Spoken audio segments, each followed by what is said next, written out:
Selamat datang di Lina Channel. Jangan lupa klik subscribe dan loncengnya agar kamu selalu mendapatkan pemberitahuan video baru dari saya.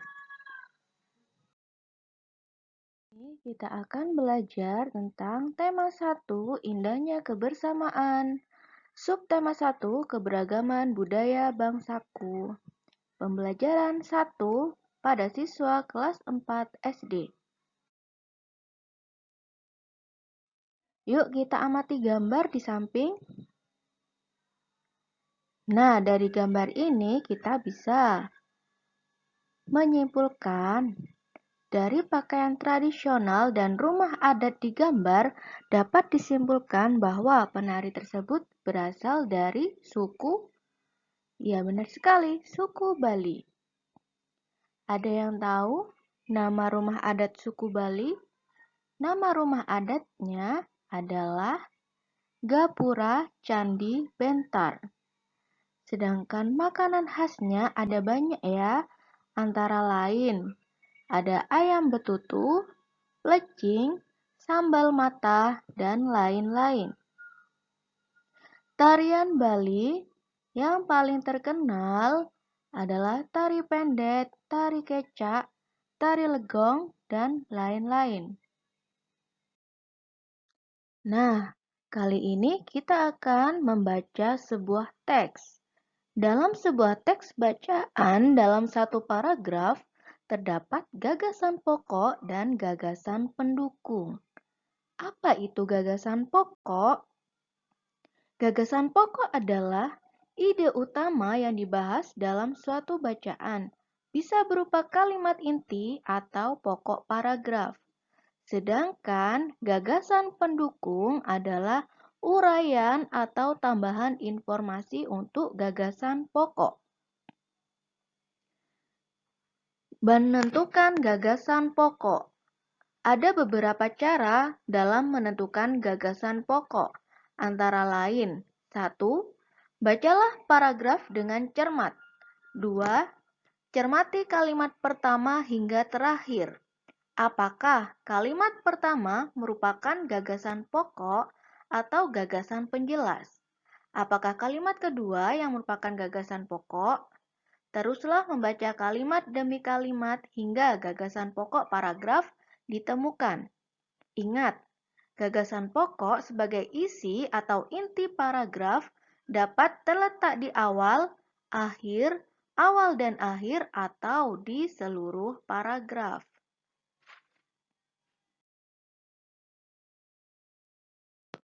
Yuk membaca dan menentukan gagasan pokok dan gagasan pendukung. Bacaan ini ada di buku siswa ya, dengan judul Pawai Budaya. Pawai budaya sangat menarik bagi warga Kampung Babakan. Pawai ini selalu menampilkan keragaman budaya Indonesia. Udin dan teman-teman tidak pernah bosan menanti rombongan pawai lewat. Tahun ini mereka datang ke alun-alun untuk melihat pawai tersebut. Kakek Udin pun terlihat sabar menanti. Terdengar suara gendang yang menandakan rombongan pawai semakin mendekat. Dari paragraf pertama ini dapat kita tentukan bahwa gagasan pokoknya terdapat di kalimat ke-1, yaitu pawai budaya sangat menarik bagi warga Kampung Babakan. Sedangkan kalimat 2, 3, 4, dan 5 merupakan gagasan pendukung karena mendukung kalimat pertama.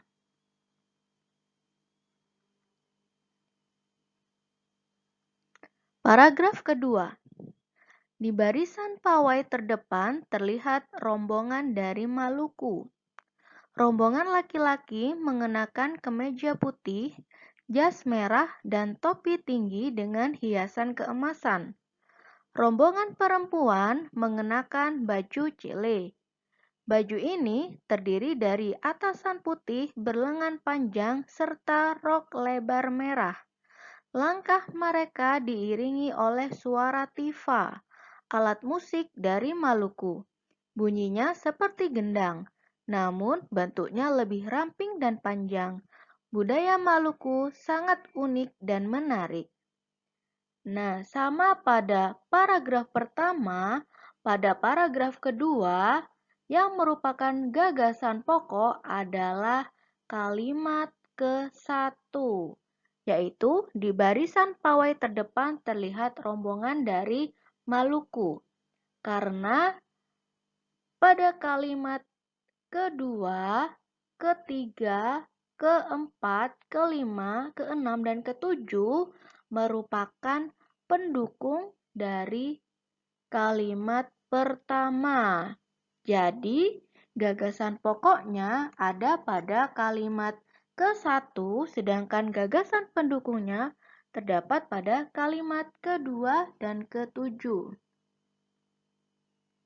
Coba adik-adik kerjakan ya. Paragraf ketiga dan selanjutnya. Nah, sekarang di Indonesia terdapat berbagai macam perbedaan.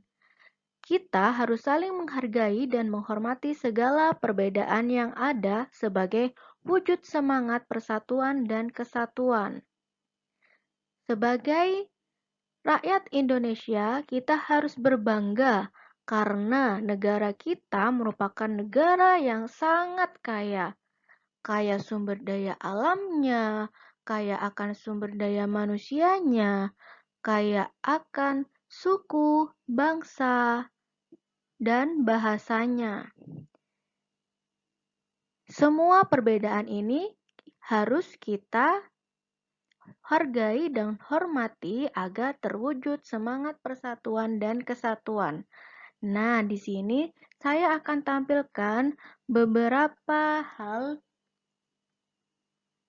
yang bisa dilaksanakan oleh anak-anak sekolah dan hal yang tidak boleh dilaksanakan. Ada 5. Yang pertama, bermain bersama teman yang berbeda agama. Yang kedua, mengejek teman yang berbeda suku. Yang ketiga, mempersilakan teman untuk beribadah bagi agama lain. 4. Bermain dengan teman yang seagama saja. Dan 5. Melarang teman untuk beribadah bagi agama lain. Dari kelima contoh ini, ayo kita lihat dari nomor 1, bermain bersama teman yang berbeda agama. Bolehkah agar dapat menghargai dan menghormati? Ya, betul ya. Jadi, bermain bersama teman berbeda agama ini harus kita laksanakan. Kita tidak boleh hanya bermain dengan teman yang satu agama. Yang kedua, mengejek teman yang berbeda suku. Nah, ini bukan sifat yang kita laksanakan, yang kita lakukan ya. Jadi kita tidak boleh saling mengejek teman. Kita harus saling menyayangi antar sesama teman. Yang ketiga, mempersilakan teman untuk beribadah bagi agama lain. Ya, betul sekali. Yang keempat, bermain dengan teman yang seagama saja. Bukan ya, hal ini tidak boleh dilaksanakan. Nomor 5, melarang teman untuk beribadah bagi agama lain. Ini juga tidak boleh karena kita harus saling menghargai dan menghormati teman yang beragama lain. Jadi kalau teman ada yang mau beribadah, kita harus mempersilahkan teman untuk beribadah.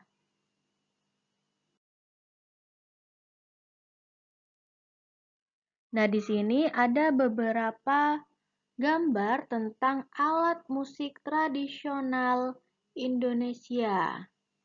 Nah, di sini ada kecapi. Di sini ada kecapi. Asalnya dari Jawa Barat. Cara bermainnya dengan cara dipetik. Kemudian ada angklung. Angklung ini berasal juga dari Jawa Barat, dimainkan dengan cara digoyangkan. Yang ketiga ada saluang. berasal dari Sumatera Barat, dimainkan dengan cara ditiup. Ada kendang dan tifa. Kendang ini berasal dari Jawa Barat, sedangkan tifa berasal dari Papua. Dimainkannya sama-sama dengan cara dipukul. Ini ada 5 alat musik tradisional Indonesia. Sebagai rakyat Indonesia, kita harus melestarikan semua alat-alat musik tradisional, adat, istiadat yang berada di lingkungan kita agar selalu tetap terjaga dan menjadi milik negara kita.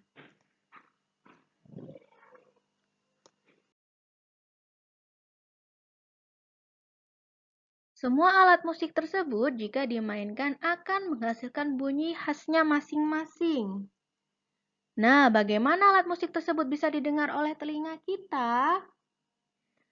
Segala macam bentuk bunyi berasal dari benda yang bergetar. Getaran dari suatu benda akan mengakibatkan udara di sekitarnya juga bergetar. Getaran tersebut menimbulkan gelombang bunyi di udara. Benda-benda yang bergetar dan menghasilkan bunyi disebut dengan sumber bunyi. Bunyi juga melalui perambatan. Bunyi dapat merambat melalui benda padat, cair, dan gas. Akan tetapi, bunyi tidak dapat merambat pada ruang hampa. Terima kasih.